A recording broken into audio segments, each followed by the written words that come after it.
ठीक है, आज का सेशन स्टार्ट करते हैं। आज का क्वेश्चन नंबर 1, भारतीय संविधान के अनुच्छेद 280 के अनुसार वित्त आयोग एक है। जो भारतीय संविधान का अनुच्छेद 280 है उसके अनुसार वित्त आयोग कैसा है? ये एक अर्ध न्यायिक निकाय है। मतलब ऑप्शन नंबर 20 का राइट आंसर हो जाएगा। ठीक है, मतलब अर्ध न्यायिक निकाय इसको कहते हैं आर्टिकल 280 के अनुसार वित्त आयोग। ठीक है, फाइनेंस कमीशन। नेक्स्ट चलते हैं हम लोग क्वेश्चन नंबर 2, नागरिकों के मौलिक अधिकारों और भारतीय संविधान के संरक्षक का गारंटर कौन होता है? जो नागरिकों का मौलिक अधिकार और भारतीय संविधान के संरक्षक का गारंटर कौन होता है? ये होता है भारत का सर्वोच्च न्यायालय। ऑप्शन नंबर ए इसका राइट आंसर हो जाएगा। वो भारत का सुप्रीम कोर्ट है जिसका मुख्यालय नई दिल्ली है। यही नागरिकों के मौलिक अधिकार और भारतीय संविधान के संरक्षक का गारंटर, यानी कि हम लोगों को एक गारंटी प्रदान करता है, ये हमारी रक्षा करेगा, जो कि भारत का सुप्रीम कोर्ट जो कि भारत के नई दिल्ली में स्थित है। ठीक है, नेक्स्ट चलते हैं हम लोग क्वेश्चन नंबर 3, निम्नलिखित में से कौन भारत और श्रीलंका के बीच विभाजक है? जो भारत और श्रीलंका के बीच कौन सा चैनल जो है वो विभाजक का काम करता है? ये करता है पाक जलडमरू मध्य। ऑप्शन नंबर सी इसका राइट आंसर होगा। पाक से ये मत समझ लेना ना पाकिस्तान, ये पाक जलडमरू मध्य जो है भारत और श्रीलंका को अलग करता है। ठीक है, पाक जलडमरू मध्य ये तमिलनाडु को श्रीलंका से अलग करता है। भारत के तमिलनाडु में जो हमारा कन्याकुमारी पॉइंट है उसको वहाँ से श्रीलंका से अलग करता है, ये बात ध्यान रखनी है। ठीक है, नेक्स्ट चलते हैं हम लोग तथा क्वेश्चन नंबर 4, चुंबकीय रेखाओं की समीपता द्वारा चुंबकीय क्षेत्र समीपता कौन सी विशेष प्रदर्शित होती है? मतलब चुंबकीय जो होती है ये होती है सापेक्ष तीव्रता, मतलब सापेक्षिक तीव्रता द्वारा ये प्रदर्शित की जाती है। ऑप्शन नंबर सी इसका राइट आंसर हो जाएगा। ठीक है, नेक्स्ट चलते हैं हम लोग तथा क्वेश्चन नंबर 5, भारत सरकार की लोकतांत्रिक व्यवस्था का रक्षक किसे कहा जाता है? जो भारत सरकार है उसकी जो लोकतांत्रिक व्यवस्था है उसका रक्षक किसे कहा जाता है? ये कहा जाता है सर्वोच्च न्यायालय को, भारत का सर्वोच्च न्यायालय। ऑप्शन नंबर ए इसका राइट आंसर हो जाएगा। ठीक है, नेक्स्ट चलते हैं हम लोग तथा क्वेश्चन नंबर 6, निम्नलिखित में से कौन सा राज्य सागौन की लकड़ी से बने थार वडू घरों के लिए प्रसिद्ध है? जो थार वडू घर हैं वो सागौन की लकड़ी से बने हुए हैं, उसके लिए प्रसिद्ध है। ये है केरल राज्य। ऑप्शन नंबर डी इसका राइट आंसर हो जाएगा। ठीक है, केरल में ज़्यादातर सागौन की लकड़ी से बने थार वडू घरों के लिए प्रसिद्ध, एक पर्यटक के रूप में भी जाना जाता है। नेक्स्ट चलते हैं हम लोग क्वेश्चन नंबर 7, कढ़ाई की कला टोडा की शुरुआत किस राज्य में हुई? जो कढ़ाई की कला है टोडा, ये भारत के किस राज्य में शुरू हुई है? ये शुरू हुई है तमिलनाडु में। ऑप्शन नंबर डी इसका राइट आंसर हो जाएगा। ठीक है, ये भारत के तमिलनाडु में शुरू हुई है कढ़ाई की टोडा कला। नेक्स्ट चलते हैं हम लोग तथा क्वेश्चन नंबर 8, महाराजा रणजीत सिंह किस प्रांत के शासक थे? जो महाराजा रणजीत सिंह थे ये पंजाब प्रांत के शासक थे। ऑप्शन नंबर ए इसका राइट आंसर हो जाएगा। ये महान शासक थे जो कि बड़े बलशाली और मतलब कुशल योद्धा भी थे, महाराजा रणजीत सिंह, जिन्होंने अंग्रेजों से सीधे लोहा लिया था। नेक्स्ट चलते हैं हम लोग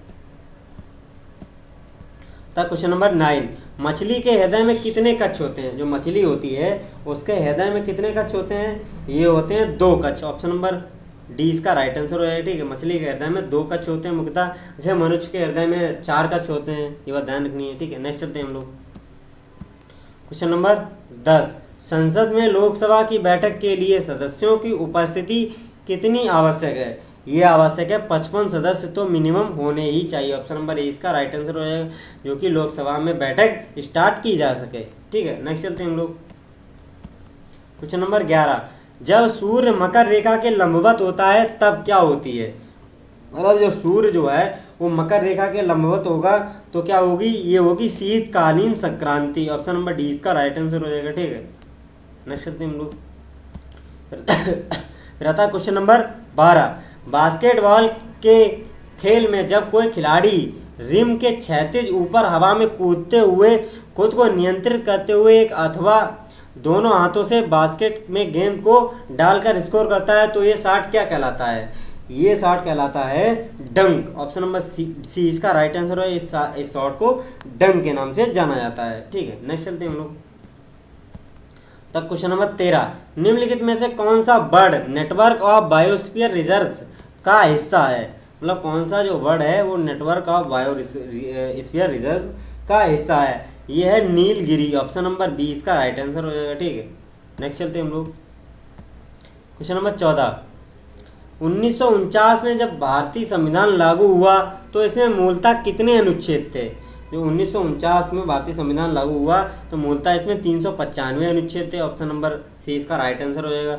अब तो वर्तमान में 450 से ऊपर अनुच्छेद दिए गए हैं। ठीक है, पहले 8 अनुसूचियाँ थीं, अब 12 अनुसूचियाँ हो गई हैं, ये बात ध्यान रखनी है। ठीक है, जो 4 अनुसूचियाँ हैं ये संविधान संशोधन द्वारा भारतीय संविधान में जोड़ी गई हैं। नेक्स्ट चलते हैं हम लोग क्वेश्चन नंबर 15। 1929 में भारतीय राष्ट्रीय कांग्रेस के लाहौर अधिवेशन की अध्यक्षता किसने की थी? जो 1929 में लाहौर अधिवेशन हुआ था इसकी अध्यक्षता किसने की थी?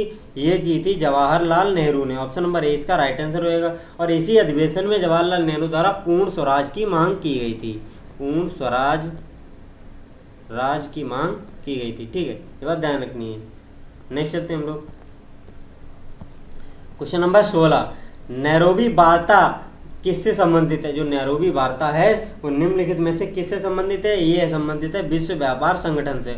ऑप्शन नंबर 20 का राइट आंसर है, मतलब वर्ल्ड ट्रेड ऑर्गेनाइजेशन। इसकी स्थापना 1995 में हुई थी। ठीक है, ये बात ध्यान रखनी है।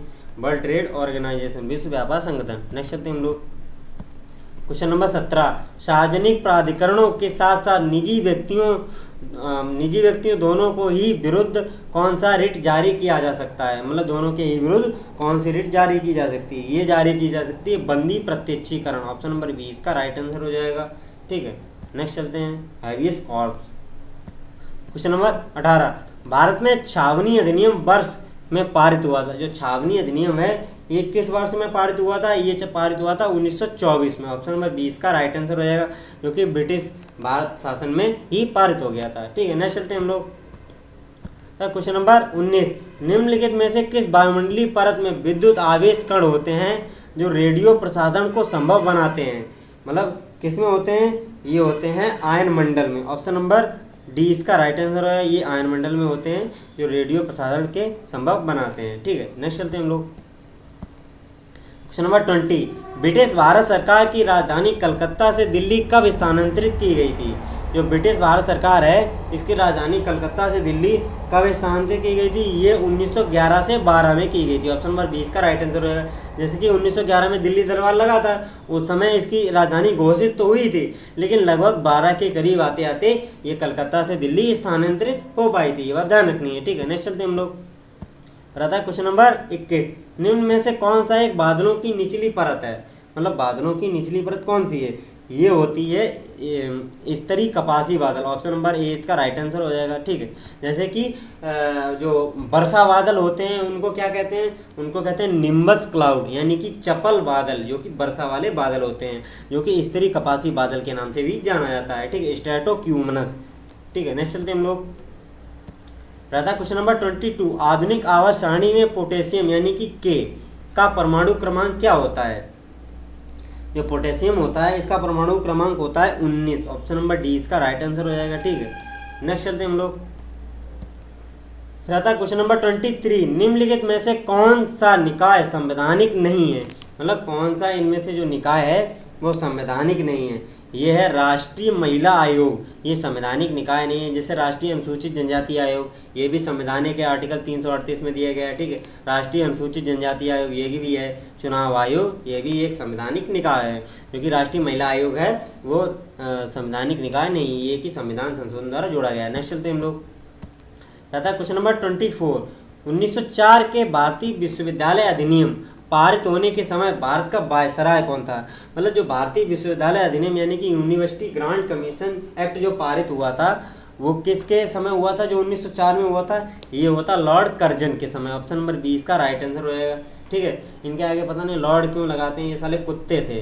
ठीक है, नेक्स्ट चलते हैं हम लोग क्वेश्चन नंबर 25। राष्ट्रीय लेखा सांख्यिकी द्वारा जारी किया जाता है। जो राष्ट्रीय लेखा है वो किसके द्वारा सांख्यिकी द्वारा जारी किया जाता है? ये जारी किया जाता है केंद्रीय सांख्यिकी संगठन द्वारा। ठीक है, मतलब सेंट्रल स्टैटिकल जो ऑर्गेनाइजेशन है उसके ही द्वारा राष्ट्रीय लेखा सांख्यिकी जारी की जाती है। ऑप्शन नंबर ए इसका राइट आंसर हो जाएगा। ठीक है, नेक्स्ट चलते हैं हम लोग रहता है क्वेश्चन नंबर 26। भारतीय संविधान का निम्नलिखित में से कौन सा अनुच्छेद सर्वोच्च न्यायालय की शक्तियों से संबंधित है? जो सर्वोच्च न्यायालय की शक्तियां हैं वो कौन सा अनुच्छेद संबंधित है? ये आर्टिकल 140 संबंधित है। ऑप्शन नंबर 20 का राइट आंसर हो जाएगा। ठीक है, नेक्स्ट चलते हैं हम लोग रहता है क्वेश्चन नंबर 27। फूड पाइप का दूसरा नाम क्या होता है? जो फूड पाइप होते हैं उनका दूसरा नाम होता है, ये होता है ग्रास नली। ठीक है, ऑप्शन नंबर सी इसका राइट आंसर हो जाएगा, जो कि फूड पाइप, यानी कि हमारा जो भोजन है वो किसके द्वारा, हमारी छोटी आंत या बड़ी आंत के अंदर जाता है, मतलब धीरे धीरे हमारे डाइजेस्टिव सिस्टम से होते हुए नीचे जाता है।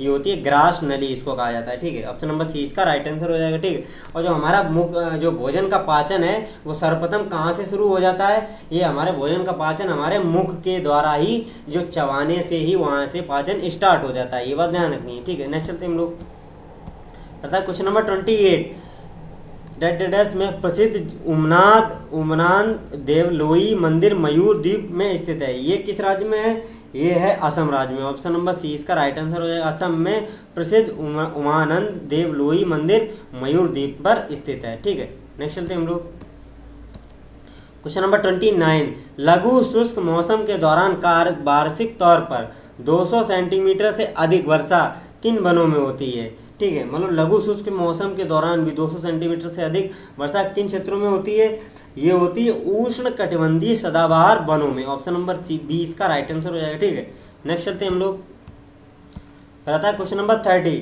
आपस में जुड़े हुए छल्ले को ओलंपिक प्रतीक के रूप में दर्शाया जाता है। वो छल्ले कितने होते हैं, ये छल्ले होते हैं 5। ऑप्शन नंबर डी इसका राइट आंसर है, जो कि 5 जो हैं, जो कि बर्ड मैप, इनमें दर्शाया गया अलग अलग छल्लों को अलग अलग जो महाद्वीप के द्वारा दर्शाया गया था। ठीक है, जो कि एशिया है पीले छल्ले के रूप में, जैसे 5 जो कलर होते हैं, पीला, काला, काला जो है अफ्रीका के द्वारा दर्शाया गया, ऐसे ही जो कि विश्व के महाद्वीप हैं वो अलग अलग छल्लों के रूप में दर्शाए जाते हैं ओलंपिक प्रतीक के रूप में। ओलंपिक की शुरुआत 1901 में हुई थी, ये बात ध्यान रखनी है। ठीक है, नेक्स्ट चलते हैं हम लोग, क्वेश्चन नंबर 31, रोजगार आश्वासन योजना शुरू की गई थी। जो रोजगार आश्वासन योजना है ये किस सन में की गई थी, ये की गई थी 1993 में। ऑप्शन नंबर ए इसका राइट आंसर हो जाएगा। ठीक है, रोजगार आश्वासन योजना 1993 में शुरू की गई थी। नेक्स्ट चलते हैं हम लोग, रहता है क्वेश्चन नंबर 32, कपिल देव की कप्तानी में भारतीय क्रिकेट टीम ने किस वर्ष क्रिकेट विश्व कप जीता था। जो कपिल देव की कप्तानी में भारतीय क्रिकेट टीम ने किस वर्ष जीता था, ये जीता था 1983 में। ऑप्शन नंबर ए इसका राइट आंसर होगा, क्योंकि कपिल देव की कप्तानी में जीता था। ठीक है, ये बात ध्यान रखनी है, जो कि ओडीआई वर्ल्ड कप था। नेक्स्ट चलते हैं हम लोग, रहता है क्वेश्चन नंबर 33, वाराणसी के पास सारनाथ स्तंभ किसने बनवाया था। जो वाराणसी के पास सारनाथ स्तंभ है, जहाँ से हमारा प्रतीक चिन्ह लिया गया है, जो अशोक स्तंभ से, मतलब सारनाथ स्तंभ से जो अशोक स्तंभ लिया गया है, वो किसने बनवाया था, ये महान सम्राट जो कि अशोक थे, इन्होंने ही बनवाया था। ऑप्शन नंबर डी इसका राइट आंसर है, ये कि मौर्य वंश के शासक थे अशोक। मौर्य वंश के संस्थापक कौन थे, ये थे चंद्रगुप्त मौर्य। फिर उनके बाद आया था बिंदुसार, बिंदुसार के पुत्र ही अशोक थे, यानी कि जो महान सम्राट चक्रवर्ती जो चंद्रगुप्त थे, उनके अशोक जो थे पौत्र थे, ये बात ध्यान रखनी है। ठीक है, और जो मौर्य वंश का अंतिम शासक था बृहद्रथ था, ये बात ध्यान रखनी है। नेक्स्ट चलते हम लोग, क्वेश्चन नंबर 34, ज्योति तीव्रता का एसआई मात्रक क्या होता है। ज्योति तीव्रता जो होती है उसका एसआई मात्रक होता है कैंडला। ऑप्शन नंबर डी इसका राइट आंसर हो जाएगा। ठीक है, नेक्स्ट चलते हैं हम लोग, अतः क्वेश्चन नंबर 35, किस लड़ाई ने बंगाल पर ब्रिटिश के शासनों का मार्ग प्रशस्त किया था। मतलब एक तरीके से ब्रिटिश प्रशासन का रास्ता खुल गया था। ये लग रहा था जो बंगाल पर लड़ाई थी, ये थी प्लासी की लड़ाई। ऑप्शन नंबर सी इसका राइट आंसर रहेगा। प्लासी की लड़ाई से ये तो तय हो गया था कि भारत पर शासन कौन करेगा। ये तो मतलब किस लिए अंग्रेज़ों ने बुरी तरह से जो मोहम्मद शाह अब्दाली था उनको भी हरा दिया था, जो मुगल सम्राट थे और अवध के नवाब थे उनको भी हरा दिया था प्लासी की लड़ाई में। फिर उसके बाद 1764 में जो बक्सर का युद्ध हुआ था, उससे जो अंग्रेज़ों की सत्ता और भी भारत पर मजबूत होने लगी थी। ठीक है, पकड़ मजबूत हो गई थी बिल्कुल, जो कि 1764 के बाद पूर्ण रूप से भारत पर अधिकार कर लिया था अंग्रेजों ने। नेक्स्ट चलते हम लोग, रहता क्वेश्चन नंबर 36, इत्र और सुगंधित पदार्थ बनाने में निम्नलिखित में से किस पदार्थ का उपयोग किया जाता है। ये किया जाता है एस्टर। एस्टर जो होते हैं इनका प्रयोग किया जाता है इत्र और सुगंधित पदार्थ बनाने के लिए। ऑप्शन नंबर सी इसका राइट आंसर हो जाएगा। ठीक है, नेक्स्ट चलते हम लोग, फिर आता है क्वेश्चन नंबर 37, छोटी रक्त कणिकाएं, जो कि छोटी रक्त कणिकाएं होती हैं आरबीसी होती हैं जो आपके शरीर से रक्त स्राव रोकने के लिए थक्का बनाती हैं।